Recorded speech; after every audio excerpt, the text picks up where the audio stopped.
Bielo.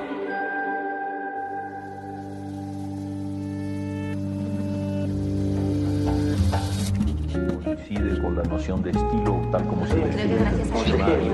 La lectura debe ser una de las formas de la felicidad y no se puede obligar a nadie a ser feliz. Pero no tengo idea de lo que va a suceder después. Entonces un libro debe describir esa situación. Y digamos que lo es, el cuento se escribe así. Y a mí la cosa más importante que me ha pasado en la vida ha sido aprender a leer una pizca de exageración en esa frase. Este episodio de Biblioteca Personal es patrocinado por Café Matiz. No hay mejor combinación de maestría para acompañar nuestras lecturas que con un delicioso café colombiano. Estoy muy contenta de esta nueva temporada y llegamos con una invitada que llevo persiguiendo porque es muy amiga de la soledad, las letras y el café, que es la escritora paisa Sara Jaramillo. Sara, qué rico tenerte por acá. Ay, Majo, yo soy la que estoy feliz con esta invitación. Además que mira, esta amistad nuestra surgió, es una amistad netamente literaria, o sea, surgió como que a raíz de la literatura y eso es lo que nos ha unido después a lo largo de los años. Entonces, sí, muy, muy lindo encontrarnos para hablar de libros, que no hay nada, no hay mejor tema, pues. No hay mejor tema, sí, si hay algo mejor que leer, efectivamente es hablar de libros. Y Sari, obviamente tú también has sido una súper lectora. Yo creo que a mí lo que más me ha obsesionado de tu historia es que tú tuviste una vida bastante particular de niña, ¿no? Vivías como en el campo, entre mangos, entre animales, entre perros, entre pájaros, plantas. Y los libros fueron una compañía muy importante, entiendo que por una amiga de la mamá que les mandaba cajas y cajas. Y quería que empezáramos por ahí, porque obviamente esos libros, para esa niña tan diferente que fue y que sigue siendo, afortunadamente, pues los libros empezaron a ser esa compañía que la formó. Sí, es verdad. Yo tengo que darle como las gracias a esa infancia tan particular que tuve, porque sí es verdad que estábamos muy, muy aislados, pues yo vivía en una finca. Hoy en día vivir en la finca es algo súper común, pero en esa época era rarísimo uno decir que vivía en la finca. Pero como nosotros éramos tantos y mis hermanos pues eran trillizos y éramos como tan bullosos y tan escandalosos, pues era como muy claro que no podíamos vivir en otra parte. Y en la finca yo no tenía vecinos, yo no tenía amiguitas, nadie iba a visitarnos a la finca, pues salvo como la familia cercana, pero yo tener amigas que fueran a visitarme a la finca, eso no pasaba. Entonces pasaba mucho tiempo, sí, sola.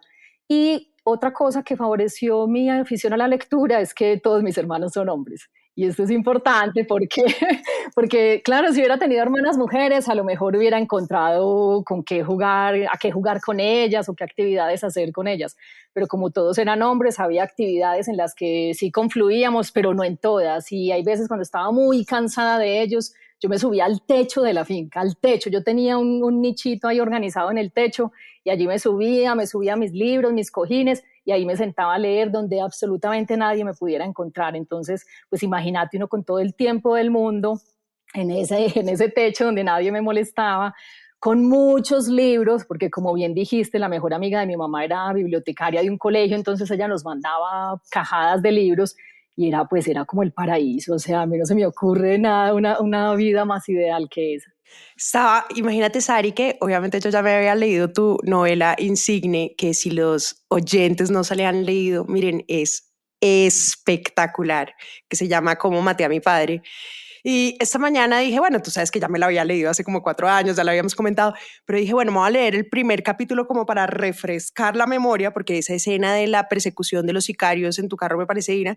Y cuando menos me di cuenta, ya llevaba como 3 horas y media leyendo la novela. Empecé y dije, no, voy a leer un capítulo y taca, taca, taca, taca, taca.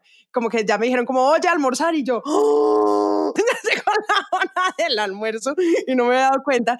Pero es que realmente es extraordinaria esa novela, Sari, y vi que había además una relación súper bonita con la magia que aparece en tus libros y tu papá, ¿no? Porque pues obviamente esta novela, para los oyentes que no se la han leído, relata no solamente la muerte, el asesinato del padre de Sara, sino cómo aprender a vivir con esa ausencia y cómo esa ausencia también empieza a destruir una familia. Pero narra también esa relación que fue con ella muy especial, que era como esa magia que él te impuso, que después se ve en toda tu literatura. Podríamos hablar un poquito de esa relación, a dónde te llevaba, lo del conejo, que es hermoso. Sí, mira, pues es que otra cosa buena de no tener hermanas mujeres, sí, sino que tener muchos hermanos hombres, es que pues obviamente yo era como la favorita del papá, entre los papás y las hijas. Cuando solo hay una niña en casa se establece una relación muy bonita. Y en nuestro caso, pues esa no era la excepción, o sea, sin duda alguna yo era su favorita. Entonces él era una persona muy ingeniosa, del tipo que siempre se estaba inventando cosas, siempre se estaba inventando palabras. Nosotros como familia teníamos un lenguaje propio. O sea, había palabras que solo nosotros, 7 miembros de la familia, conocíamos. Y usábamos esas palabras solo en el núcleo familiar. Por eso, en mi segunda novela, En Ballenas, ese universo que yo creé allí lo puse Parruca, porque ese era el sobrenombre que él me tenía a mí. Él a todos nos tenía sobrenombres.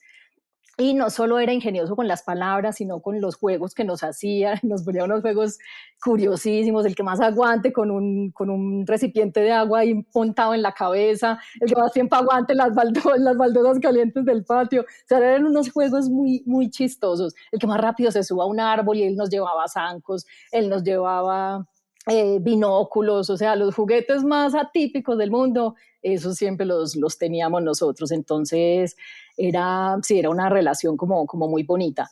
Y él también era muy buen lector. Es que la biblioteca de casa era una biblioteca súper grande. Lo que pasa es que yo no recuerdo que hubiese como muchos libros para niños, por eso la amiga de mi mamá suplía esa parte, pero él siempre en casa estaba leyendo o estaba oyendo radio, o sea, siempre estaba como en actividades de ese tipo. Y tú sabes que el ejemplo es lo más formador. A mí me llama mucho la atención que hay muchas mamás que siempre después de alguna charla o algo se me arriman y me preguntan, ay, mira, es que yo tengo una hija, ¿cómo hago para aficionarla a la lectura? Y yo siempre le digo, ¿usted lee?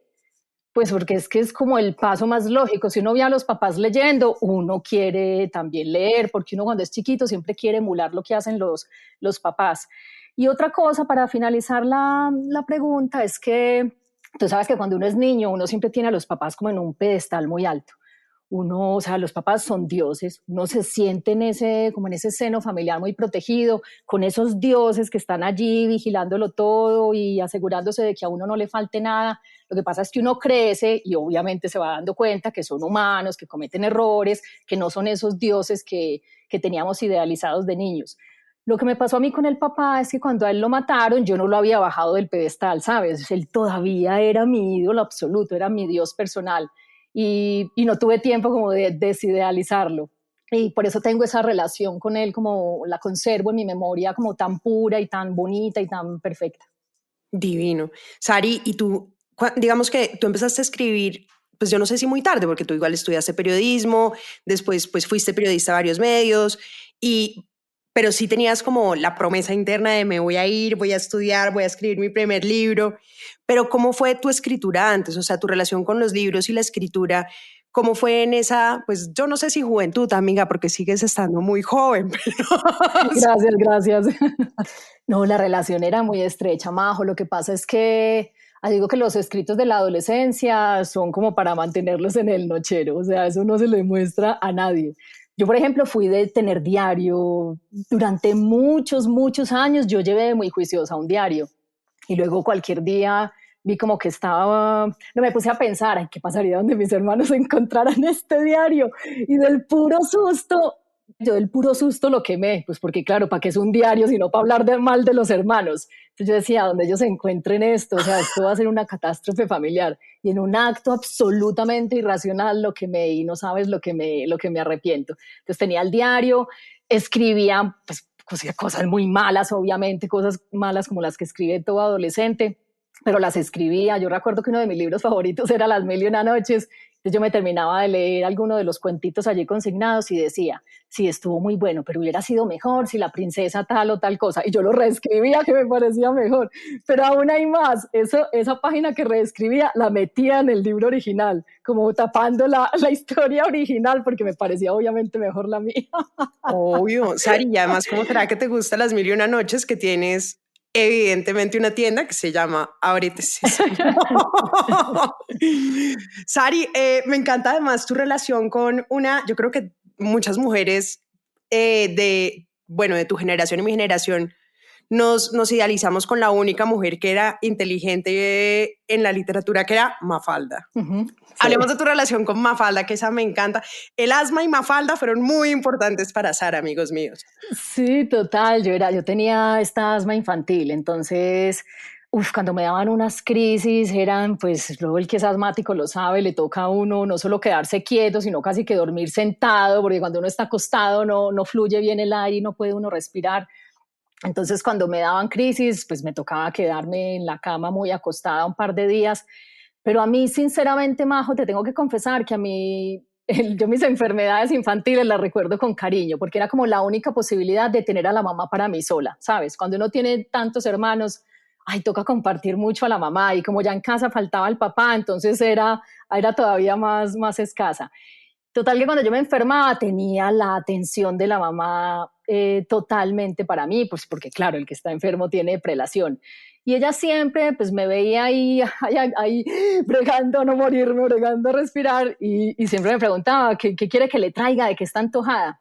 Y yo siempre le encargaba un librito de Mafalda, que en el Éxito en ese entonces vendían los libritos, ay, por aquí los tengo, pero no los tengo, no los veo a la mano, esos libritos que eran larguitos, y entonces cada que me enfermaba yo pedía un librito de Mafalda y a mí me llegaba el libro de Mafalda y los alcancé a tener todos. Y le tengo mucho cariño a Mafalda, fue una lectura así como supremamente entrañable de la niñez. Además, lo que tú dices, no había muchos referentes para niñas en esa época, como que los personajes femeninos no eran interesantes, a los que los que ocurrían a aventuras eran a los hombres, pero parecía como que las mujeres su único papel estaba en casa, esperando a conquistar a un príncipe azul, y a mí eso me parecía muy frustrante. En cambio, no, Mafalda tenía opiniones y Mafalda decía lo que se le pasaba por la cabeza, y Mafalda era absolutamente brillante y era inteligente, era la más inteligente de la familia, entonces fue un referente súper bonito. Que mira, creo que por eso también me gusta tanto Las Mil y Una Noches, porque Cherezada es lo mismo. Cherezada era otro referente femenino.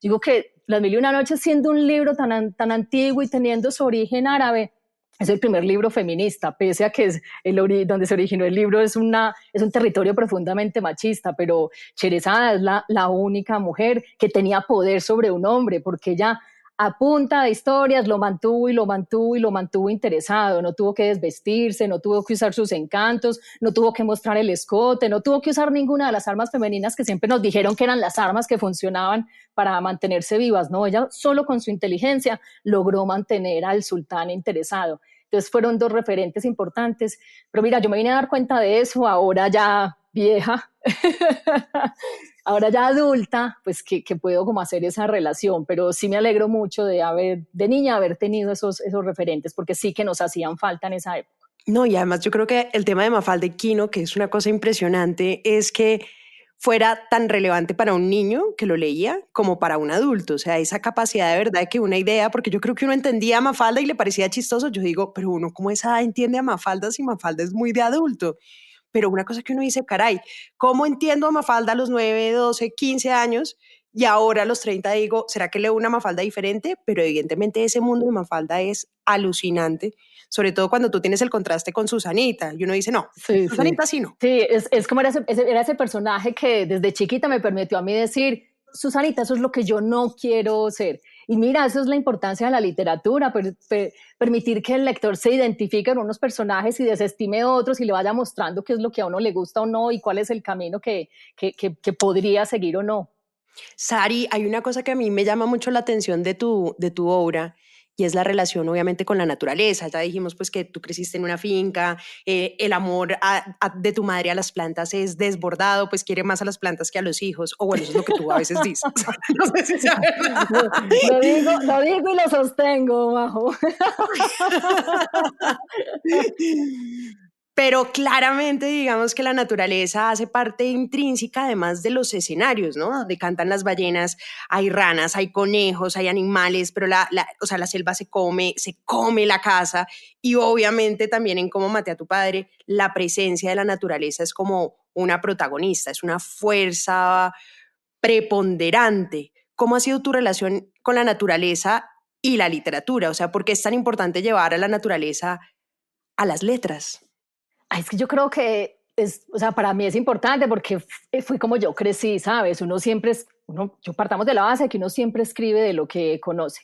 Así uno diga, no, yo cambié toda la historia, este libro no tiene nada que ver conmigo, en eso autobiográfico, siempre hay presente algo autobiográfico.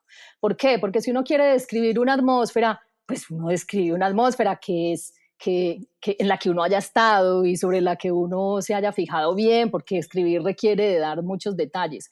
Pues como yo me crié en un entorno tan natural y me crié rodeada de muchos animales, pero muchos, es que ahora mencionaste la mitad de las mascotas que yo tuve, pero o sea, yo dormí con una gallina por años dentro de mi pieza. Y no vamos más lejos, yo la bañaba, o sea, yo la bañaba y ella ponía los huevos en mi cuarto y yo tenía unas tortugas y cuando llovía las metía debajo de mi cama porque qué pesar, las tortugas se van a mojar, y el papá se reía de mí y me decía, pero es que a las tortugas les gusta el agua. Pero no, a mí me parecía que ellas estaban pasando frío. Entonces, pues yo creo que crearme en un lugar así, con esos personajes de papás que tuve. Mi mamá cultivó orquídeas, pero digo con juicio, o sea, con juicios de tener orquídeas que ganaron concursos y de participar en concursos y de ir a reuniones con muchos otros orquidiólogos. Entonces, pues decime no ver a la mamá en el invernadero poniéndole ese amor a esas orquídeas, hablándoles, porque sí que les hablaba, les hablaba muchísimo. Pues decime cómo no se le va a impregnar a uno eso, Majo. O sea, eso está como tan intrínseco en mi vida, en mis recuerdos, que eso siempre, yo siempre digo, en esta novela no voy a meter tanta naturaleza, pero claro, se me sale porque es lo que viví, es lo que me gusta, es lo que me mueve y lo que me conmueve. Y yo siempre digo que las lecciones como más grandes de vida me las ha dado la naturaleza. Si uno observa los árboles, si uno observa los animales, si uno observa el agua, o sea, es una lección de vida impresionante. Entonces, sí, yo creo que pues está muy presente y creo que va a seguir estando. Sari, la otra vez imagínate que estaba leyendo a Kafka, te juro que nunca lo había leído, y hace como un mes me leí La Metamorfosis y lloré. Yo no podía creer que el pobre Gregory se hubiera muerto y a nadie le hubiera importado. Yo no sé por qué nunca me había leído ese libro, pero me acordé, evidentemente, que tu gato se llama Kafka. Y me acordé por dos cosas de ti, no solo por tu gato, sino porque Kafka tenía una rara enfermedad, no sé si es una enfermedad de tu tipo, es una condición, pero es una condición muy extraña, que a la única persona que le he oído esa condición es a ti. Y se llama la amusia, es decir, personas que no disfrutan a profundidad la música, prefieren el silencio. Entonces hablemos de Kafka y la amusia. Sara y la música. Mira, no sabía que Kafka tenía esa misma ¿Ya sabías que condición. existía? Para mí es como la palabra del año. Suponía que existía, pues porque pues no siento que sea tan raro que a uno le guste mucho el silencio, pero no sabía que tenía nombre. Entonces ya la apunté por aquí porque me parece súper interesante. Todos los días hay que apuntar las palabras que uno aprende. Total. No, a mí en ciertos momentos me gusta la música. Por ejemplo, haciendo ejercicio, sí, pues si uno sale a trotar, pues bueno, uno trota mejor si pone música. Pues si va en el carro, pues ¿qué más hace uno? Pues pone música. Pero mira, a mí en mi casa, a mí no se me ocurre, a mí no se me pasa por la cabeza poner música. Podcast, sí. Yo oigo podcast desde que me levanto hasta que me acuesto. O sea, es todo el día. Yo me puedo oír 3, 4 podcasts en un solo día. O sea, es una cosa así como muy obsesiva. Eso no sé, me gusta mucho más, como que siento que aprendo algo, que me está dejando algo, que me está mostrando otras cosas. Entonces, sí, imagínate que yo fui corresponsal de Noticias Caracol y me tocaba ir a todos, absolutamente todos los eventos y espectáculos que se hacían en Medellín. Es decir, que me la pasé durante 4 años yendo absolutamente a todos los conciertos que hubo aquí en la ciudad. Y cuando yo renuncié, y me quedó un poco como la idea de que ir a un concierto era trabajo, porque para mí fue trabajo durante muchos años. Yo no disfrutaba el concierto porque siempre estaba pendiente. Si están haciendo las imágenes, no he hecho la entrevista, que no se me vaya a volar el artista después del concierto, tengo que coger fulles con la gente. Bueno, siempre estaba como preocupada por trabajar, entonces no los disfrutaba. Total que cuando yo renuncié a Caracol, recuerdo que dije, jamás en mi vida voy a volver a ningún concierto. Mira, esto fue hace más de 10 años y yo no he ido a ningún concierto después de eso.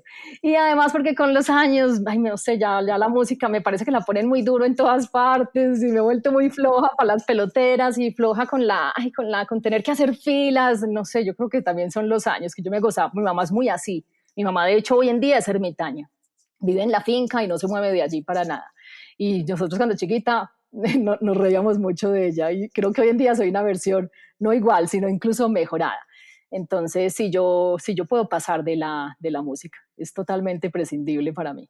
Y volviendo a Musia y Kafka, pues obviamente si le pusiste Kafka al gato es porque Kafka fue importante para ti como lectora. Sí, claro, para mí La Metamorfosis fue un libro, yo me acuerdo cuando lo leí, yo me quedé como, no, o sea, ¿qué es esto? ¿Qué es esta manera de expresar la forma de sentirse a través de esta metáfora tan impresionante? Y luego el proceso. Coño, también me acuerdo que me impresionó cuando lo leí con todos sus vericuetos y ese personaje no puede salir y ningún camino lo lleva a ninguna parte y es como muy oscuro y siempre es muy laberíntico todo el universo kafkiano y precisamente por oscuro y por laberíntico, cuando llegó el gato y era negro, pues yo dije, este gato se tiene que llamar Kafka. Qué poético. Sí, sí, pero mira, es muy buen compañero es muy buen compañero para leer y para escribir, porque un gato se le hace a uno en los pies y no se vuelve a parar. Entonces eso lo obliga a uno a quedarse más tiempo leyendo o a quedarse más tiempo escribiendo por aquello de no desacomodarlo. Entonces sí, ha sido un compañero increíble. Oye, pero ¿sabes qué es muy raro, Sari? O sea, si a mí me preguntaran por tu literatura, yo solo pensaría como, bueno, obviamente en tres palabras, que es magia, porque tiene un montón de realismo mágico en muchos frentes, y son muy mágicas las escenas, sobre todo de la naturaleza, de los animales, pero también es súper poética y obviamente dolorosísima en muchos casos, pero lo de la poesía que sí es muy melodiosa en grandes partes de tus textos, o sea, hay unos párrafos, o sea, yo tengo subrayados como todos los libros, así como que casi se me van a romper todos tus libros por las rayones. ¿Tú tienes también relación con la poesía o de dónde vienen esas melodías, esas frases tan espectaculares, o es solamente de tu experiencia como lectora? Mira, tengo que admitir que yo no soy tan lectora de poesía. Sí, eventualmente abro un libro y me leo algún poema, o por ejemplo tú que posteas tantos, lo leo y lo guardo y digo, ve, qué bonito esto, qué bonita manera de decir las cosas, pero, pero que yo me siente juiciosa a leerme un libro de poesía y a subrayarlo y a releerlo y a volver a releerlo, que es como se debe leer la poesía, tengo que admitir que no. Lo que pasa es que creo que la prosa que yo leo tiende a ser así como muy poética y uno finalmente termina escribiendo, pues lo que uno termina escribiendo se parece a lo que lee, porque eso es como muy pegajoso. Y por poética digo, por ejemplo, Alessandro Barico, que tiene una prosa así como tan lírica por momentos y tan poética. A mí me gusta más, yo creo, la poesía así en prosa, la prosa poética que la poesía misma, pues la disfruto más. Y en la literatura se luce muy bien, sí, es algo que me gusta mucho. Total.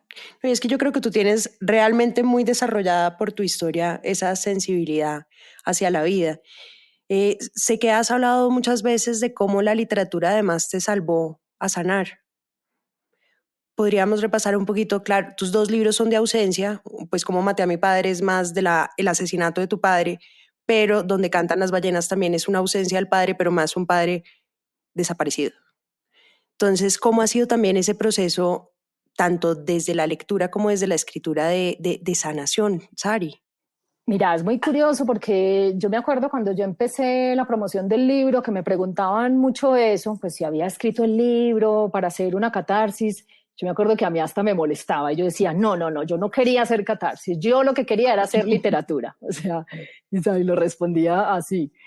Y ya después de tanto, pues es que yo llevo 3 años hablando de este libro y después de 3 años de hablar y de pensar y repensar sobre el tema, no, yo tengo que admitir que, listo, si bien la catarsis no fue la causa del libro, sí fue la consecuencia. A mí definitivamente me mostró la literatura autobiográfica, que es una manera como muy, muy sana de relacionarse con eso que tiene uno dentro, de sacarlo, de mirarlo sacarlo para tomar distancia y mirarlo con esa distancia, porque creo que esa es la única manera de entenderlo.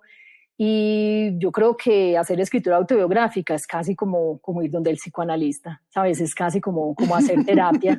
Sí, porque finalmente te obliga a hurgar en esas cosas y a tratar de entender de dónde vienen y a tratar de entender por qué te duelen como te duelen.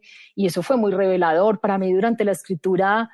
Yo me acuerdo que yo misma me impresionaba cuando releía lo que había hecho en días pasados. Yo misma me sorprendía pensando, ay, yo dónde tenía esto, pero esto de dónde salió. Claro, llevaba 30 años escondiéndolo, Majo, casi 30 años. Y fue como muy doloroso. Sí, claro, a nadie le gusta sacar su oscuridad y abrirse la herida y hurgarse en ella. Pues eso a nadie le gusta, por eso es que nunca nadie lo hace. Pero si uno quiere escribir, sí tiene que hacerlo, o sea, sí tiene que estar dispuesto a hacerlo. Y pese a que duele mucho, y sabes que yo ese libro intenté como abandonarlo tantas veces, porque yo decía, ¿yo para qué me estoy sometiendo a esto? Esto me duele, esto me incomoda, ay no, ¿qué es esto tan horrible? Y traté de abandonarlo muchas veces, siempre me encontraba abriendo el archivo otra vez y tratando de continuar. Y llegó un momento en que yo dije, yo tengo que escribir esto, o sea, yo lo tengo que escribir, no sé qué va a pasar con él, no sé qué voy a hacer con él, pero yo tengo que hacer algo, lo tengo que sacar de mí. Y bueno, agradezco mucho como haberme dado la pela y haber sobrepasado como esos momentos de dolor y de angustia, porque hoy en día, para responder a tu pregunta, sí acepto que fue liberador, que fue catártico, póngale todas las palabras de autoayuda que quiera, pero sí siento que fue así. Y lo agradezco, ¿sabes? Lo agradezco mucho. Sari, tú que eres la persona además más extrovertida, más entradora, más divertida, siempre me ha llenado de curiosidad que te sientas tan afín con la soledad y que te sientas tan afín con estar por allá perdida en una playa, desconectada del universo, pudiendo hacer cualquier cosa, pero sé que también las letras te acompañan mucho en ese proceso. ¿Cómo es tu relación con esa soledad y con las letras? Sí, es muy raro, es como muy contradictorio, es muy contradictorio, lo acepto, Por eso quiero entenderlo. Lo acepto, sí, lo acepto, pues porque yo sí soy alegre y me río y la gente que me gusta mucho, no es mucha, pero disfruto mucho con los que sí. Y me la sé gozar, yo me gozo todo, a mí todo me gusta, a mí todo el mundo me cae bien, yo en todas partes paso bueno, mantenerme a mí contenta realmente es supremamente fácil. Pero yo tengo, no sé, y es algo desde hace mucho, tengo como esa pulsión de autoexiliarme y de estar sola y de no hablar con nadie y de que me estorba la gente, tengo como fases de eso. Yo me empecé a dar cuenta, mira, y esto es lo bacano de la literatura, me empecé a dar cuenta por la literatura. Empecé a darme cuenta desde muy chiquita de que uno de mis patrones de lectura, mis lecturas favoritas, eran de esos, de personajes como exiliados de la sociedad, de personas que deciden irse a vivir solos y hacer una vida autosostenible. Y no sabes yo todas las lecturas que he hecho de ese tema. Y todas me gustan mucho. Y las películas que yo veo, una pareja decide irse a vivir, esta es mi película o este es mi próximo libro. Que por cierto, ahorita hablamos de eso, pero Escrito en la piel del jaguar es eso, es claramente ese tema. Y entonces, mira, yo me acuerdo cuando leí La costa de los mosquitos, de este autor Paul Theroux, yo decía, Dios mío, ¿qué es esto? Yo quiero ser ese personaje. Y después me vi la película. Después llegó a mis manos Salamé a Borda. Yo estaba casi adolescente y Salamé a Borda escribe un libro que se llama Viaje a bordo, 4 años a bordo de mí mismo. Ay, qué fantasía del libro. Decía, esto es lo que yo quiero. La historia de Paul Gauguin, a mí no hay nada que me parezca más alucinante que la historia de Paul Gauguin. Una persona absolutamente burguesa que lo tiene todo en la vida y decide irse a vivir a la Polinesia y renunciar a toda para ponerse a pintar. Que bueno, ya el personaje se me ha caído un poco del pedestal con todas estas acusaciones de pedofilia que le han caído encima. Resultó ser un absoluto explotador de las niñas nativas. Pero como acto de exiliarse de la sociedad para llevar a cabo su arte, me pareció, pues me parece muy, muy interesante. Pues y de hecho el libro de Vargas Llosa, Paraíso en la otra esquina, habla de esa historia, y La Luna y Seis Peniques de Somerset Maugham, el inglés, también habla de esto. Mira, yo siempre hablo de Los Pasos Perdidos de Carpentier, y en estos días se está diciendo, yo siempre hablo de este libro, y claro, es un profesor que decide irse por allá a buscar un instrumento musical, que lo tiene una tribu perdida en el medio de la selva, y entonces este man empieza a hacer un viaje en una balsa por todo el río. Claro, otro exiliado de la sociedad, porque era un hombre que vivía en Nueva York, que lo tenía todo, que tenía su vida resuelta, y termina por allá buscando un instrumento musical. Yo me acuerdo cuando vi, por ejemplo, 7 años en el Tíbet, yo decía, ay, Dios mío, ¿qué es esto? Yo quiero ir al Tíbet, y estuve siempre muy obsesionada con el Tíbet. Y con ir al ¿Ya fuiste al Tíbet? No, no he ido al Tíbet, pero, ¿sabes? Conocí al Dalai Lama. No. Yo conocí al Dalai Lama, sí. Yo conocí al Dalai Lama, y fue una situación así como absolutamente inesperada. Yo me había ido a pasear a la India, y casualmente, de esas casualidades, nos dimos cuenta de que el Lama iba a estar por esos días de nuestro viaje, iba a estar en el pueblito donde él vive, que se llama Dharamshala. Entonces dijimos, pues, o sea, el Lama, en ese momento, el Lama pasaba muy poquito tiempo allí porque él viajaba mucho. O sea, tenerlo allá eso había solo oportunidad como 3 veces al año. Pues bueno, esa era una de esas 3 veces. No. Entonces dijimos, ay, no, iba a dar una conferencia pública, entonces dijimos, vamos a oír la conferencia. Mira, ¿tú me crees que nos fuimos para esa conferencia? Eso había gente hasta de un ojo. O sea, ya te imaginarás, los recién convertidos, los occidentales recién convertidos son, o sea, no hay peor fanático que el recién converso, ¿cierto? Entonces, bueno, una gente muy rara, todo el ambiente era como muy raro, pero todo el mundo absolutamente devoto, eso era gente cantando y con guitarras, ¿no? O sea, esto era una cosa muy loca. Y nosotros ahí de puros curiosos, porque ya te digo, pues, que estamos ahí por nada distinto a la curiosidad de verla. Y de repente él fue llegando, y todo eso estaba lleno de gente, y de repente se hizo un silencio, Majo, no se oía absolutamente ni una mosca. O sea, era una cosa, y yo miraba para todos lados, y yo, ¿qué es esto tan extraño? Había gente que incluso, tú sabes que nosotros, bueno, hay gente que se arrodilla ante sus ídolos, hay gente que, bueno, hay diferentes manifestaciones. A él la gente se acostaba en el suelo, o sea, era tal la devoción que todo el mundo era así casi que acostado en el suelo. Bueno, y yo decía, ay no, ¿qué es esto tan raro? ¿Y tú me crees que el Dalai Lama iba caminando hacia el sitio donde iba a dar la conferencia, y se paró frente a mí, se paró un segundo frente a mí y me hizo un asentimiento de cabeza? Tú no te imaginas lo que a mí eso sin yo ser devota, sin ser creyente, sin ser nada, a mí eso me generó una cosa tan impresionante que yo me puse a llorar. Yo decía, pues yo, ¿por qué estoy llorando? Sí. Pero me puse a llorar, fue una energía, fue una cosa muy extraña, muy extraña. Entonces yo, tratando de que mi novio no me viera las lágrimas, porque yo decía, se va a reír de mí cuando me vea que me puse a llorar por esta bobada. Apenas lo miro así por el rabito del ojo, y él también estaba llorando. Y esto sí era raro, porque yo nunca en la vida lo había visto llorar. Yo decía, ay no, ¿qué nos pasó? Y hasta el día de hoy nos preguntamos qué nos pasó. Fue algo así como muy extraño. Y bueno, para cerrar el tema de los libros, de cierro el paréntesis del Lama, para que sigamos con los libros de exiliados de la sociedad, hay una editorial en España que se llama Natura Rae. Ay, Majo, los libros de ellos todos son de esa temática. Usted los tiene todos, entonces. Sí, todos, yo los tengo todos. Me acabo de leer, ¿cómo es que se llama?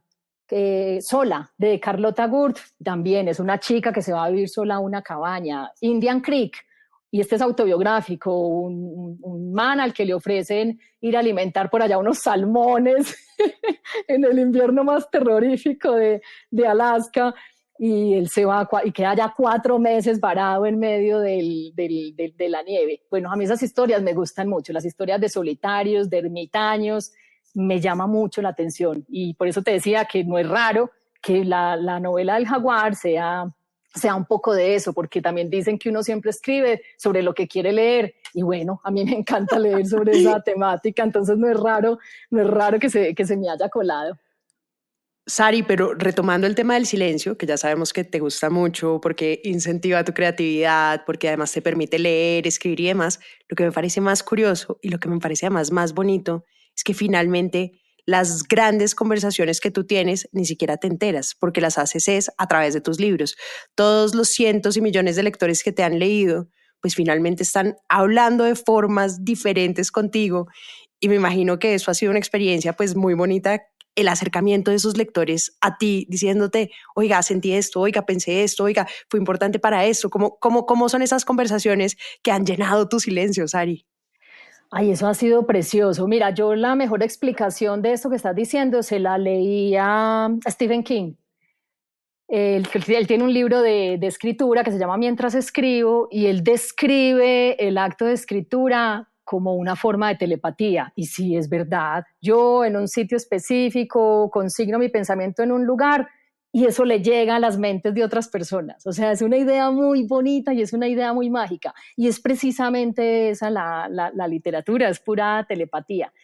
Y para mí, sí, para mí ha sido, primero, muy sorprendente, ¿sabes? Yo cuando, sobre todo como maté a mi padre, pues que es una historia con la que tanta gente empatiza, pues porque muchos en Medellín tenemos esa misma historia y en Colombia, que es un país tan violento, yo tengo que aceptar que yo cuando la escribí era un acto absolutamente egoísta. Esta es mi historia y así la voy a contar, pues porque es mi historia y solamente soy yo la autorizada a contarla.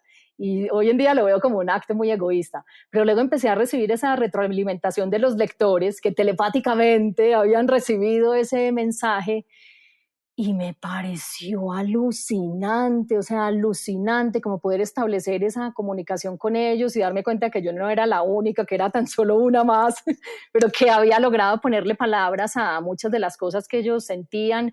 Y luego a través de las redes es como tan fácil encontrarse y mandarse mensajes y tener como una relación más estrecha con los lectores. Entonces ahí se da uno cuenta, Majo, del poder tan impresionante que tienen las palabras y que tiene la literatura. Para mí fue como la mayor lección de ese libro. El autor, después de que publica el libro, ya esa historia ya no es suya, o sea, ya no lo es. Esa historia ya es de los lectores, que son los que la agarran, los que se apropian de ella, los que se identifican con ella, los que la subrayan, los que la comparten, los que se la apropian y deja de ser de uno. Y eso me ha parecido precioso y fue como lo más inesperado. Sari, sé que tienes, digamos, dentro de todos tus ritos, obviamente porque eres una súper mega deportista, yogi, amante de la naturaleza, jardinera, mejor dicho, abrazadora de perros, gatos y demás. Sé que te fascina el café y el café es muy importante además en tu rito de lectura y escritura. ¿Cómo empezó esa relación entre estos dos, entre esta excelente combinación? Ay, no, eso empezó, te voy a confesar que eso empezó desde muy niña. Yo desde muy niña ya me robaba traguitos de café de mi abuelita, que era una gran tomadora, y de mis tíos. Yo veía el café por ahí pagando y yo siempre lo cogía y me robaba unos sorbitos. Pero cuando te digo muy niña, es muy niña, pues póngale 7, 8 años y yo ya tomaba café. Y era en una taza, pero sí así robado. Total que apenas tuve edad ya para exigir una taza entera de café, ya empecé a decirle a mi mamá que me comprara y consumo mucho café. Desde mucho estaba yo, creo que terminando el colegio, y yo ya tomaba café, que eso era rarísimo, uno en el colegio tomando café, eso a quién se le ocurría. Bueno, a mí me gustaba ya mucho. Y hoy en día soy una excelente tomadora de café. Yo tomo café todo el día. Yo me levanto, me hago una cafeterada gigante y eso me dura toda la mañana. Mientras hago mis cosas, mi trabajo, mis charlas, mientras escribo, tal. Por la tarde, después de almuerzo, me hago otra y me dura toda la tarde. Total, que yo tomo café prácticamente todo el día. No consigo sentarme a leer o a escribir sin tener una taza de café al lado. Mira, puede que no lo pruebe. Me da mucha tranquilidad mental. Y sí, la relación no puede ser más estrecha. Tengo de todos los juguetes para hacer café, la prensa francesa, la prensa italiana, la prensa de goteo. Yo lo compro molido y lo muelo, o sea que tengo también moledor de café. Sí, yo creo que soy muy buena tomadora de café. Mejor dicho, toda una experta. Ahora sí vamos a tu última novela que, amigos, va a salir el 9 de febrero de 2023 y llevamos esperándola por 3 años y en la cual hay un felino muy importante, tanto para la vida de Sara como para la mía, que es el señor Jaguar. Cuéntanos esta importantísima historia, Sari. Majo, primero tengo que confesarte que tuviste mucho que ver sí, en serio, tuviste mucho que ver con la idea de que el jaguar ganara tanta importancia, porque cuando yo la empecé a escribir, bueno, tú sabes que uno arranca como muy perdido y en el camino va encontrando qué funciona, qué no, qué personaje funciona, qué personaje no funciona. Y estaba en esa fase como muy perdida, sabía que quería contar, pero estaba apenas como tratando de encontrar la forma adecuada para hacerlo. Y justo en ese momento tú me regalaste el libro del Chiribiquete, no sé si te acuerdas. Sí, claro, en mi casa, ¿no? Sí, me acuerdo que yo me lo llevé para la finca y yo tengo en la novela es de una pareja que por diferentes razones termina viviendo en un sitio muy, muy, muy aislado frente al mar. Y el sitio es absolutamente idílico, pero tiene un problema y es que hay una sequía muy grande. Entonces ellos contratan a una mujer que a través del método del péndulo, se llaman saoríes, son capaces de detectar corrientes subterráneas de agua. Entonces ellos la contratan a ella y es una mujer muy extraña, la vieron por allá en un documental de televisión, ella vive también en una zona muy, muy, muy desértica y es la que ha encontrado agua en su región porque tiene esa facultad de saber dónde hay agua.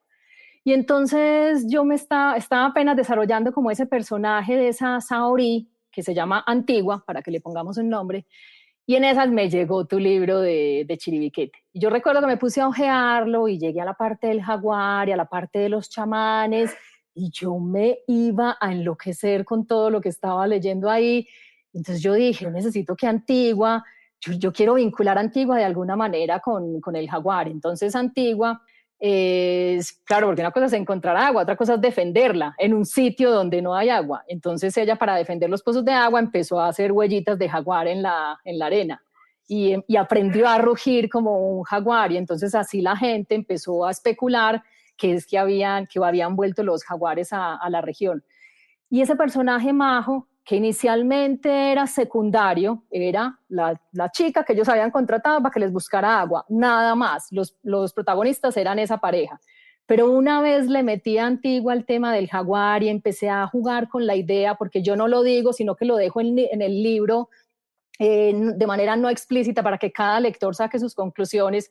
Algunos podrán decir que ella tiene la facultad de convertirse de verdad en jaguar, y tienen razón, otros dirán que no tiene esa facultad, que simplemente emula las huellitas y emula el rugido, y también tienen razón.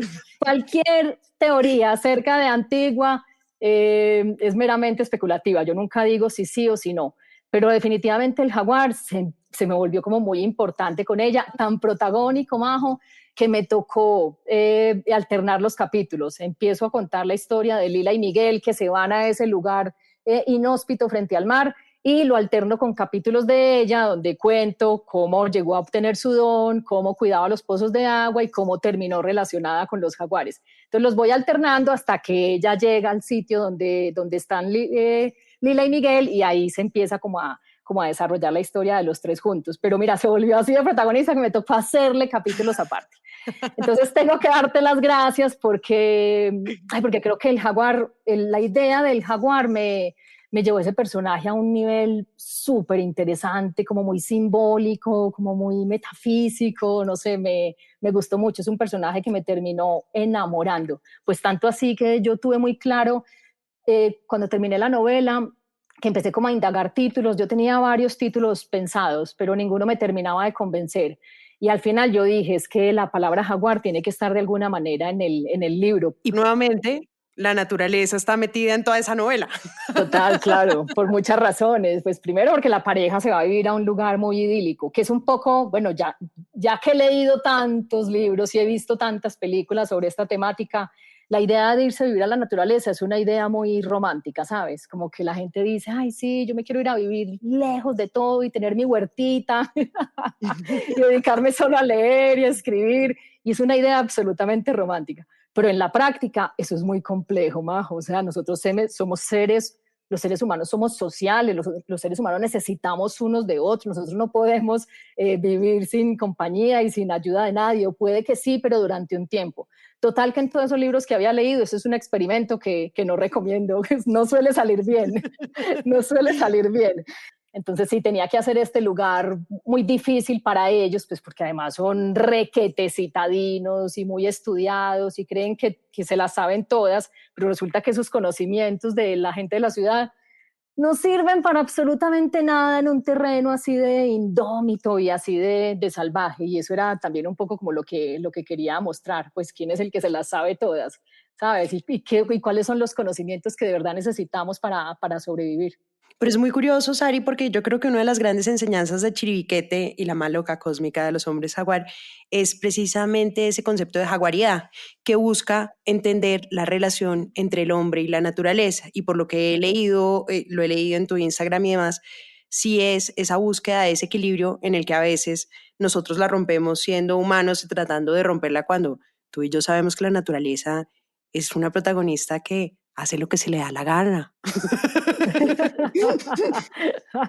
Sí, total, total. La naturaleza siempre se sale con la suya. Y un poco esa es la figura del jaguar en la novela, ¿sabes? El jaguar como que aparece es para mostrar dónde está esa ruptura entre los hombres y la naturaleza, o qué hicimos mal los hombres para llegar a ese momento de sequía o a ese momento de dificultad en el que estamos. Siempre como en esos momentos críticos, vuelvo y traigo el jaguar a la novela y se vuelve como, sí, como una forma de recordarnos eso. Oye, ¿y cómo fue esa experiencia? Pues porque además es tu primera novela en la que escribes sobre relaciones amorosas y acabas de mandar a 2 solos por allá. No, ya estoy preocupada por esa pareja. Ay, Majo, a mí, yo te confieso, a mí la temática romántica la odio. O sea, la odio. A mí las películas románticas no me gustan, a mí las novelas románticas no me gustan. ¿Por Yo qué? muy ¿Por rara, qué, Sari? no Si a mí me sé. fascina el romance. No, Cuéntame yo por lo qué. odio. No, no lo odio porque creo como que entre el romance y la cursilería hay una línea demasiado delgada. Entonces, digamos que el tema suelo evitarlo siempre. Y aquí tuve ese problema y eso me significó como varios bloqueos creativos durante la novela. Porque claro, tenía una novela, tenía una pareja y tenía que desarrollar esa relación de ellos. Pero bueno, es que no les puedo hacer spoiler de cómo termina eso, pero fue como un desafío, sí, fue un desafío muy grande para mí escribir de ese tema, ya te lo digo. Incluso en un principio eso no iba a ser tan protagónico, yo quería que el conflicto estuviera más centrado entre la lucha como con la naturaleza, ¿sabes? Quería que ese fuera mi conflicto. Pero bueno, finalmente la trama de ellos como pareja terminó también siendo muy importante y terminó dándole como un derrotero a la novela muy interesante. Entonces sí, fue desafío, pero a la final disfruté mucho hacerlo. Sari, una pregunta, ¿cómo es tu relación hoy con los libros? Porque evidentemente cuando uno empieza a leer, simplemente lee los libros de corrido. Pero en la medida que uno empieza a concientizarse más con los libros, pues empieza, y sobre todo los escritores de profesión, empiezan a tener una relación mucho más estudiosa, una lectura mucho más crítica, que tratan de entender el contexto, cómo se construye una escena, cómo se construye un personaje, cómo se construye un diálogo. Y ya me imagino que tus lecturas ya no son tan placenteras, sino que cuando escribes, tus lecturas pues son diferentes. ¿Qué le robas a tus lecturas? ¿Cómo utilizas tus lecturas? ¿Cómo lees hoy en día siendo escritora? Sí, es completamente distinto. Es más, yo hay veces digo, yo creo que lo que yo he leído de 5 años para atrás, lo tengo que releer todo. Hoy siento, sí, hoy siento que leo muy distinto, sí, leo muy distinto. No solo porque estoy como todo el tiempo fijándome, ay, mira este narrador, ay, mira esta estructura, ay, mira qué tan bonito como expresó esto, ay, mira esta metáfora, qué tan interesante, o sea, como que ya no puedo sacarme eso de la cabeza. Siempre está ahí como en segundo plano buscando ese tipo de cosas, pero al final eso es bueno porque puedo aprender de allí cosas que yo después puedo implementar en mis propios escritos. Pero sí, ya no soy capaz de leer sin esa persona, sin ese segundo plano ahí. Y en estos días decía, incluso creo que escribí una columna sobre eso, lo mencionaba, que me ha alterado incluso la forma de ver películas, la forma de entender las letras de las canciones, porque ya sí me fijo en eso. Y entonces digo, pero esta canción no dice nada, pero este artista tan famoso y esta canción no dice nada. O en esa columna ponía el ejemplo de Juan Luis Guerra, que a mí me encanta Juan Luis Guerra, pero me encanta, fue como un autor que me recuerda mucho la adolescencia, fue el primer CD que yo compré con mi plata y claro, como lo compré con mi plata, me sentía obligada a oírla 10 veces al día para sacarle todo el provecho del mundo. Y en estos días estaba oyendo Burbujas de Amor y yo decía, qué canción tan cursi, esta es la canción más cursi que yo he oído en mi vida. Amiga, tiene una anécdota literaria, ¿la sabes? No. Burbujas de Amor nace porque Juan Luis Guerra lee Rayuela. Y hay una parte en la que la maga habla de los peces tocando la nariz con la pecera. Ah, sí. Ya no quieren salir porque ya no tocan la pecera con la nariz o algo así, ¿no? Y él dice, ¡oh, qué cosa tan linda! Y escribe Burbujas de Amor. Ay, a mí me parece No me la sabía. Está romanticismo. buenísima. Ay, pero no sé, para hacer burbujas de amor por donde quiera. Ay, no sé, a mí eso no me termina de sonar muy bien que digamos. Y bueno, lo mismo me pasa con las películas, como que empieza la película y ya, pues si es un guión como muy fácil, ahí mismo ya sé para dónde va. O sea, ya sé exactamente para dónde va esta. O sea, te rayas más fácil ya con la lectura y con las películas. O sea, ya tu ojo crítico. Sí, total. Y ya tampoco soy capaz de leerme mi libro que me parece malo, libro que desecho, película que me parece mala a los 10 minutos, película ¿Y que antes no lo desecho. hacías? No, yo cuando era adolescente yo sentía mucho cargo de conciencia dejar un libro. Me lo leí hasta el final, así no me Lo estuviera odiaras. gustando. Sí, tengo que aceptarlo. Y también me veía las películas así no me gustaran. Ya no, ya soy la mayor abandonadora de libros. A mí no me engancha un libro en las primeras 30 páginas y es muy raro que lo termine. Entonces sí. O sea, a cada libro hay que darle 30 páginas por mínimo. Sí, más Hay o gente que les menos. da 15. Hay gente que les da menos, sí. Sí, no, yo a veces les doy menos. Es que hay veces rápidamente se da uno cuenta de que eso no va a funcionar. No, Entonces, sobre todo en la primera página, si tiene 45 adjetivos, uno ya dice, sí, exactamente. Además, yo digo, joder, madre, yo por ejemplo, bueno, yo reescribo mucho, Majo, mucho. Te juro que yo esta novela la reescribí por ahí 30 veces. O sea, era ¿está una siendo cosa exagerada? No, así. de verdad, ¿cuántas veces la No, es en reescribiste? serio, pues 30. me demoré 3 años. Digamos que la escribí en uno y los otros dos reescriba. Entonces y sobre todo el primer capítulo, porque es que yo digo, jue madre, es que el primer capítulo es lo que engancha a la gente. La gente por ese primer capítulo o sigue o abandona, o sea, es que es así de importante. Entonces, cuando a mí un primer capítulo no me convence, yo digo, pero no entiendo, o sea, un autor tiene que tener muy claro que la importancia del primer capítulo, o sea, es extremadamente importante enganchar ahí al lector, además porque hoy en día nos estamos enfrentando, pues los autores de hoy, a lectores como lo que estoy criticando, ¿cierto? Como lo que estoy diciendo, a lectores muy abandonadores. Los lectores de hoy, no, o sea, el foco se les acaba en nada, porque venimos además de un mundo muy audiovisual en donde zapotea un video, zapotea otra historia, y son incapaces de contener la atención durante mucho tiempo. Entonces, un primer capítulo es el que los engancha o es el que los hace que cojan otro libro. Entonces, sí, si a mí no me engancha, yo me lo pienso mucho para seguir. No, total. ¿Y lees varios libros al mismo tiempo? ¿Cómo son tus hábitos? O sea, ¿eres poliamorosa en la lectura? Demasiado poliamorosa, demasiado promiscua, Me gusta mucho esa palabra en la demasiado, lectura. sí. Pero demasiado, o sea, yo puedo tener, no, pues es que muchos, porque mira, tengo el que me estoy leyendo por gusto propio, tengo el que me estoy leyendo para mis clases, porque siempre los pongo a leer y analizamos un libro, entonces siempre hay uno que estoy para las clases. Tengo un libro en el celular, que es el que uso para cuando me coge la espera en un consultorio o bueno, así. Tengo un libro en la finca, tengo un libro aquí en la casa. Tengo el Kindle, que ahí también siempre tengo otro distinto, y tengo uno físico, que es el que y así cada uno. Es que hay libros que son para la noche, el libro de la noche no es como el mismo de la mañana, no sé, yo después de que desayuno, después de que desayuno me leo un libro, pero por la noche antes de acostarme, que yo siempre leo un ratito, eso otro es como el libro del nochero, y como es el libro del nochero, no se puede quitar del nochero, entonces solamente se puede leer por la noche. Oye, Sari, yo sé que, digamos, uno como lector, pues tiene obviamente muchos autores que le fascinan, muchos autores que son de cabecera y es muy difícil pedirte que me digas un par de libros, pero sí a un escritor puedo preguntarle cuáles son sus escritores de cabecera a los que de pronto has estudiado un poquito más, los que más te interesan tal vez su narrativa o su estructura. Ya me mencionaste algunos al principio, pero ¿cuáles son esos que tú dices? el tipo de escritor que quiero ser yo se parece a tal vez a estos 4, 5 referentes. Sí, mira, ay, sí, es tan difícil. A mí me preguntan mucho esto y siempre contesto distintas cosas para que, sí, porque si alguien me ha oído en otro podcast, me diga, pero no era pues tal autor y ahora me salió con qué otro.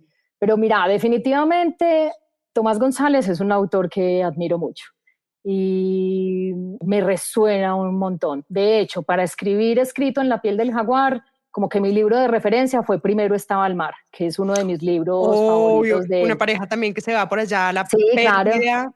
Sí, sí, claro, claro, fue así supremamente referente. Otro autor importantísimo, importantísimo para mí es Philip Roth. Amo a Philip Roth, o sea, amo mal, mal, mal, y creo que me lo he leído todo. Pastoral Americana y Animal Moribundo son mis novelas favoritas. Coetzee, el Nobel, también es un autor que he leído mucho y que ha sido importante. Y de mujeres, yo creo que Delphine de Vigan, la francesa. Ay, la literatura de ella me gusta tanto, es una literatura que se la devora uno tan fácil y puede alcanzar unos niveles de profundidad gigantes, y eso entra como por la vena, todo lo que uno le lee entra derechito y se entiende y engancha. Qué literatura tan bien construida. Me aficioné mucho con Maggie O'Farrell. Después de que leí Hamnet, yo ya me quería leer todo de ella. Yo soy como muy de obsesiones. Yo me leo algo de alguna autora que me guste y yo ya me quiero leer todo, todo, todo, Sí, igual. todo. No, Hamlet es una belleza. Sí, sí, sí, demasiado, demasiado. Que no, y sabes, los otros libros también me gustaron mucho. Y Amelie Nothomb también. Sus novelas cortitas, se leen muy fácil, su desarrollo de personajes es impresionante porque todas son muy corticas. Sí, exacto. Y a mí lo que más me impresiona es que en novelas tan cortitas logré hacer como personajes así tan entrañables. Vivian Gornick. Vivian Gornick también es importante. No, muchos, sí. Podemos seguir aquí. Virgin Despentes. Amé a Virgin Despentes, la teoría de King Kong. O sea, el primer capítulo de la teoría de King Kong. Qué cosa a luz. Eso es lo que tiene que generar un primer capítulo. O sea, eso lo deja uno sin aire. Eso es lo que debe hacer exactamente un primer capítulo. Y para terminar, a mí otra autora que ha sido muy importante es la que se ganó el Nobel este año. Yo ni siquiera la he empezado, pero la he visto en todas las estanterías, es como está súper famosa y he visto que ha generado mucho ruido y me encanta cuando los lectores hablan mucho de alguien porque significa siempre, ese voz a voz siempre es bueno. Cuando no son los medios o los otros escritores los que hablan de alguien, sino cuando son los lectores, uno dice, cuando el río suena. Sí, genera más confianza. Bueno, ella en realidad hablaron de ella pues porque se ganó el Nobel, pero yo digo que a ella hay que leerla, Majo, y es porque ella ya es una mujer de 80 y punta de años, y es una mujer que volcó toda su literatura hacia lo autobiográfico. O sea, cuando ella empezó a escribir, desestimaban mucho lo autobiográfico, o sea, decían que esa era literatura de mujeres, que eso no valía la pena. Y ella eso le importó un pepino. Ella siguió diciendo que la literatura no tenía sentido desde la ficción, que tenía sentido era la autobiografía. Y siempre todo lo que escribió fue autobiográfico. ¿Y con qué recomiendas arrancar? Yo recomiendo arrancar con El acontecimiento, que habla de su aborto. Ella tuvo un aborto pues en la época en que estaba prohibido abortar en Francia y que era una cosa absolutamente clandestina y absolutamente peligrosa, y ella lo narra. Y es que lo bueno de su prosa es que es muy descarnada y entonces cuenta unas cosas como impresionantes, pero con una frialdad, y es uno como, ay no, ¿qué es esto tan horrible? Eso sí, eso me gustó mucho. Leí en estas vacaciones La mujer helada, que fue de su matrimonio, y como ella teniendo tan claro que era una mujer que quería escribir y que era pensadora y que le gustaba el arte, y ella terminó casada y le empacaron un hijo y ella decía, pero si yo tenía tan claro que yo no quería esto, ¿yo por qué terminé metida en esto? Y ella abiertamente lo dice, o sea, yo como terminé aquí, usando la olla pitadora para hacer frijoles todos los días en vez de estar leyendo, o sea, y ella se lamenta mucho de eso, me gustó mucho, y digamos que hoy en día es una idea que a ti y a mí nos resuena mucho, pues porque somos mujeres de hoy, pero imagínate cuando ella publicó eso, o sea, eso no se usaba, las mujeres eran amas de casa, uno no podía hablar mal de ser ama de casa y decir abiertamente que no quería atender al marido y que qué pereza tener que atender al muchachito, pero ella lo dijo de manera autobiográfica. Entonces, no, yo creo que es una autora, Majo, que vale la pena leerla completa, además porque sus libros creo que ninguno tiene más de 100 páginas, entonces te los lees en nada, en una sentada. Y sí, a mí me ratifica que definitivamente la autobiografía me gusta mucho, mucho, y yo creo que como autora pues aspiro a seguir haciendo cosas autobiográficas porque me encanta. Y me he dado cuenta, Sari, ¿sabes qué? La gente que no es tan lectora a veces arranca con una novela porque creen que la novela es la única forma de leer y es porque no han descubierto que no les gusta la ficción. Pero cuando descubren que hay algo no ficción, como tu novela, como Maté a mi padre, se dan cuenta que lo que les gusta realmente es leer historias a las que les crean. Pero, digamos, esa es una de las diferencias que uno dice, hubieras empezado a ser lector desde tanto tiempo antes si tú hubieras enterado que tenías que leer autobiografías. Sí, yo estoy de acuerdo con eso. Uno tiene que darse tiempo para conocerse como lector, porque si no va a ser una tortura leer, y por eso es que el colegio hace tanto daño, los colegios imponiendo lecturas, o sea, para un salón de 40 muchachitas no les podés imponer un mismo libro, les tenés que dar 5 o 6 opciones distintas. Yo creo que esa imposición es lo que hace que los estudiantes asocien con que leer es aburrido, leer es harto, leer es una tarea, leer es obligatorio, y por eso tengo que hacer un trabajo, y es de un libro absolutamente maluco. Entonces, yo digo que uno se vuelve lector el día en que encuentra qué tipo de literatura es la que le gusta y la sigue buscando. Porque, por ejemplo, mira, a mí no me gusta nada la novela histórica. Imagínate si mi primer libro es un libro de novela histórica, ¿yo qué voy a decir? Ay, no, ¿qué es esto tan harto? ¿Qué es esto tan aburrido? Me siento como chao y no vuelvo a coger ningún libro. Entonces, uno sí tiene que descubrir qué le gusta, así como descubre qué alimentos le gustan, qué tipo de rumba le gusta, qué tipo de ropa le gusta, también se tiene que dar a la tarea de encontrar cuál es la literatura que le resuena, porque estoy absolutamente segura que la gente que no lee es porque no ha encontrado ese libro que le muestre es por aquí, este es el camino que usted debería seguir. Y a probar sin miedo y a dejar sin miedo. Porque además me da mucha curiosidad, mucha gente le digo, ¿cómo te gusta la ficción? No, no me gusta la fantasía, you know. Sí. Tiene que ver la ficción con la fantasía. Ahí me dice, bueno, después tenemos esta conversación. Sari, qué delicia de conversación, qué rico verte, qué rico hablar, como siempre, de libros y nuestros temas favoritos. Nos faltaron los otros temas que son los perros, pero no importa, volveremos a hablar de ellos. Y estoy muy emocionada de tu nueva novela, ojalá sea de las primeras en leerla y muy contenta de que sigas escribiendo y nos sigas entregando tus letras, mi querida Sara. Ay, no, gracias por esta invitación. Qué dicha haber hecho como este recorrido por tantos libros y autores tan entrañables. Ojalá se den la oportunidad de darles una miradita. Sé que encontrarán ahí cosas interesantes. Y bueno, no, gracias por este podcast, gracias por abrir espacios para hablar de libros, para hablar de literatura, para hablar de historias.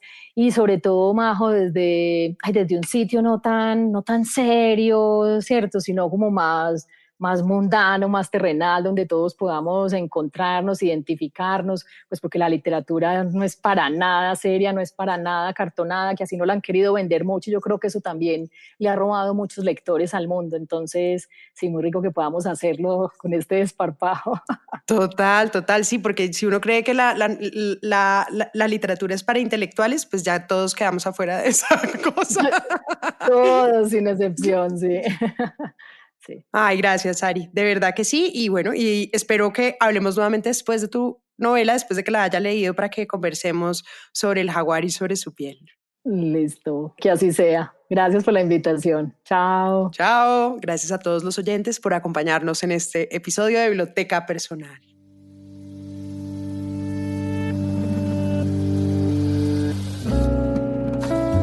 Este es un podcast para contagiar el amor por los libros, porque no hay mejor forma de incentivarlo que desde la divulgación.